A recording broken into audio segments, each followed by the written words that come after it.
Terima kasih saudara, Anda masih bersama kami.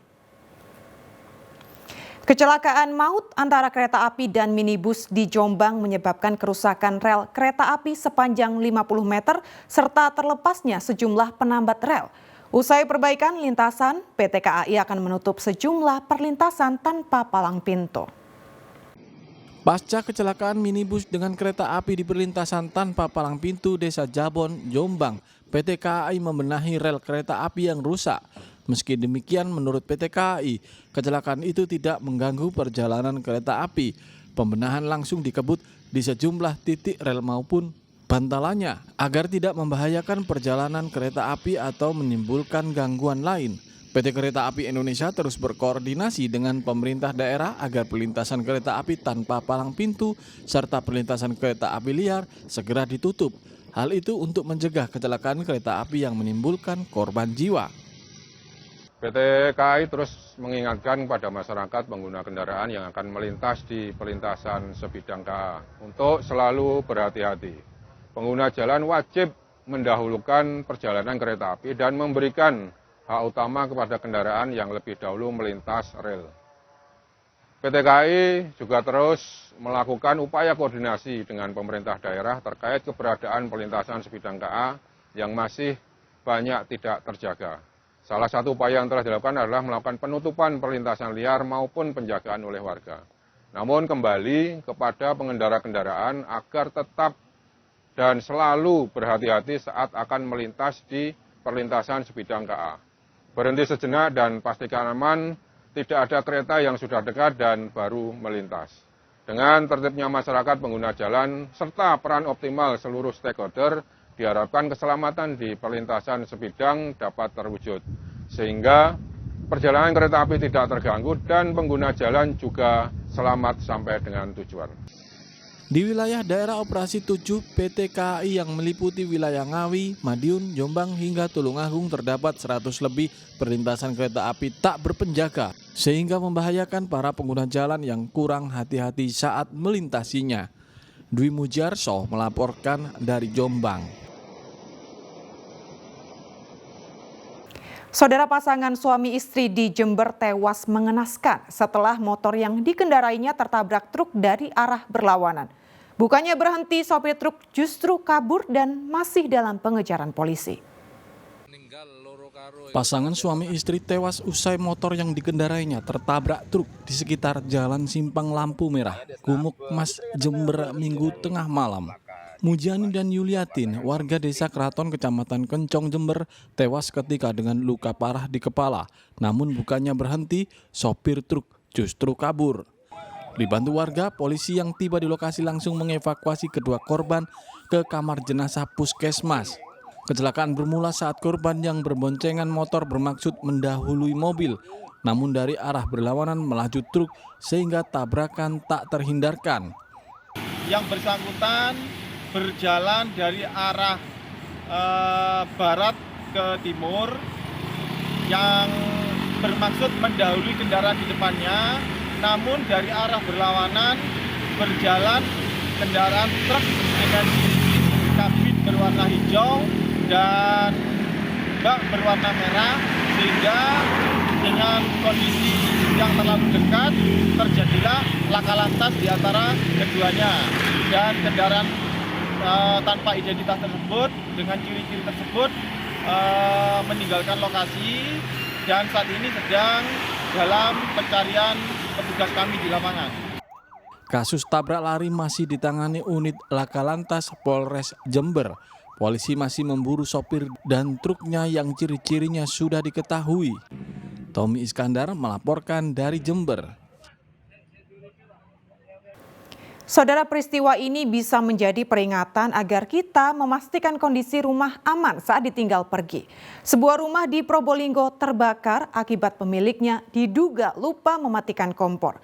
Petugas PMK kesulitan memadamkan kebakaran yang terjadi di permukiman padat. Petugas pemadam kebakaran berjibaku dengan waktu agar api yang membakar rumah Saiful tidak merembet ke rumah lain. Hal itu karena peristiwa terjadi di permukiman padat kawasan Gang Pelita 2, Kelurahan Jati, Kecamatan Mayangan, Kota Probolinggo. Kencangnya hembusan angin turut menyulitkan pemadaman, apalagi petugas terkendala dengan kerumunan warga. Selain mengevakuasi barang-barang dari rumahnya, warga juga melihat proses pemadaman. Kebakaran terjadi saat Saiful pergi bersama keluarganya. Diduga Saiful lupa mematikan kompor. Menurut warga, api berasal dari bagian belakang atau dapur rumah dan dengan cepat merambat ke bagian lainnya. Saat api mulai membesar, warga sebenarnya telah berusaha memadamkannya dengan alat sederhana, tapi gagal karena kencangnya tiupan angin. Penyebabnya awal hari kebakaran itu dari dapur. Dari dapur ke atas, airnya masuk ke dalam. Sudah bakar 80%. Jadi warga tidak bisa menyelamatkan jika keadaan angin seperti ini. Ditambah angin, akhirnya pemadam datang, baru ada agak apinya agak mereda. Tidak seperti tadi. Dalam kondisi kosong atau gimana saat masuk? Kondisi ini kosong, tuan rumah itu ke keluarganya di Maron. Nah, rumah keadaan kosong. Dia tidak tahu kehidupan kompor atau apa. Yang jelas tadi ada bekas serpian-serpian kayak Magicom, kayak Magijer itu serpian. Dan juga tabungnya tadi tidak terbakar. Kami begitu mendapat laporan di 112, kami langsung persiapan, langsung menuju ke lokasi sekitar 10 menit kami sampai di lokasi. Jadi 9.47 tadi laporan ke Papi. Ada berapa damkar yang diterjunkan? Unit. Mungkin ada kesulitan tadi Pak? Kesulitan untuk memadam angin atau bagaimana? Angin, sementara saat ini kan kondisi anginnya kencang, angin gede. Jadi ini juga akan membutuhkan kami ketika mengupayakan penanggulangan kebakarannya. Kerugiannya kira-kira berapa? Jadi masih kami hitung lagi. Butuh berapa lama tadi hingga berhasil memadamkan api Pak? Sekitar 1 jam. Api baru bisa dipadamkan 1 jam kemudian setelah 3 mobil pemadam kebakaran dikerahkan. Petugas menggunakan sistem isolasi agar api tidak merambat ke rumah lain di sekitarnya. Belum diketahui jumlah kerugian yang ditanggung korban akibat kebakaran itu. Namun yang jelas, api telah menghanguskan hampir 80% rumah dan isinya. Dandi Ari Gafur melaporkan dari Probolinggo. Satreskrim Polres Blitar, Jawa Timur menggerebek sebuah rumah produksi pembuatan pestisida oplosan. Tidak hanya pestisida merek terkenal, petugas juga mendapati puluhan botol merek pestisida yang belum memiliki izin edar. Satreskrim Polres Blitar membongkar usaha pengoplosan pestisida di rumah milik MF, warga Kecamatan Selopuro, Kabupaten Blitar.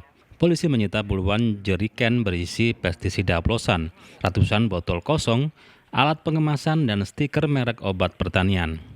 Modus pelaku yakni mengoplos pestisida merek tertentu dengan air sumur dan beberapa bahan kimia lain.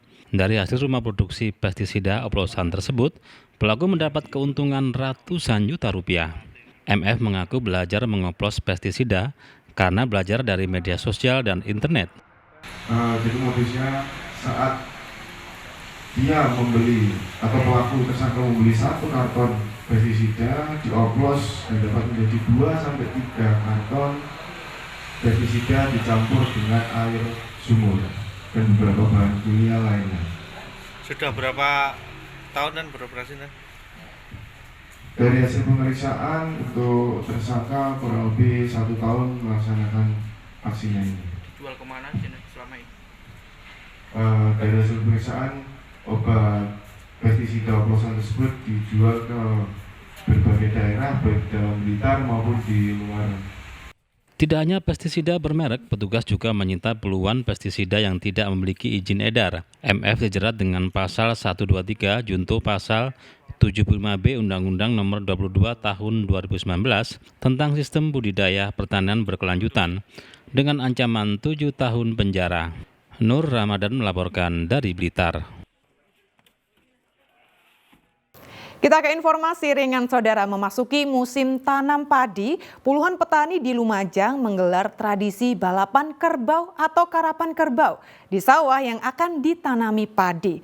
Selain menjadi hiburan, tradisi ini juga sebagai bentuk rasa syukur dan doa petani mengharap kesuburan tanah dan hasil panen yang melimpah.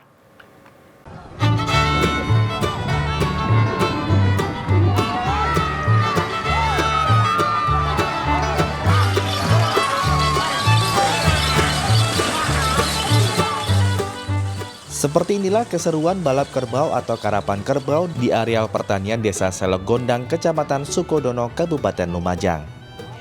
Kerbau-kerbau yang biasanya digunakan untuk membajak sawah diadu kecepatannya dalam arena berlumpur sepanjang 500 meter.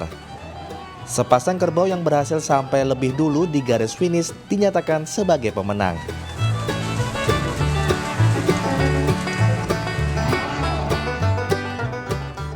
Karapan kerbau diikuti 44 peserta dari 4 kecamatan, yakni Kecamatan Sukodono, Randu Agung, Jatiroto, dan Rowo Kangkung. Karapan kerbau ini biasa digelar petani menyambut musim tanam padi. Tradisi ini juga sebagai bentuk rasa syukur dan doa para petani menghadap kesuburan tanah dan hasil panen yang melimpah. Ada berapa peserta lomba karapan kerbau? 4. Dari mana saja, Pak? Tuan rumahnya Selok Gondang, Banyu Putih Lor, Banyu Putih Kidul, Sukosari, Pondok Jaya, terus Dauan, Wetan, Lumajang Kota, Sumberjo, Kalidilem. Tujuannya apa ini, Pak? Menyambut musim tanam. Pemilik memberikan ramuan jamu berupa telur, temulawak, dan kunyit agar kerbau memiliki stamina yang kuat dengan harapan menjadi pemenang. Apa persiapan sebelum mengikuti karapan kerbau? Yo dirawat, yo dijamoni. Untuk jamunya apa saja, Mas? Yo kunir ngono iku, Mas. Ndok ngono iku, madu, kunci, jahe ngono iku, Mas. Apa harapannya, Mas? Yo biar sehat. Biar sehat.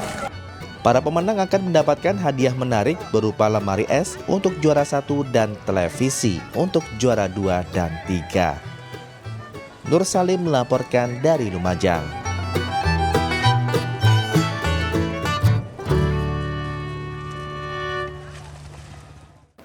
Ya, saudara, informasi tadi sekaligus menjadi akhir perjumpaan kita dalam Liputan 6 Daerah Jawa Timur kali ini. Atas nama seluruh kru yang bertugas, saya Iman dari Sasmita mengucapkan terima kasih atas perhatian Anda. Selamat beraktivitas dan salam SCTV.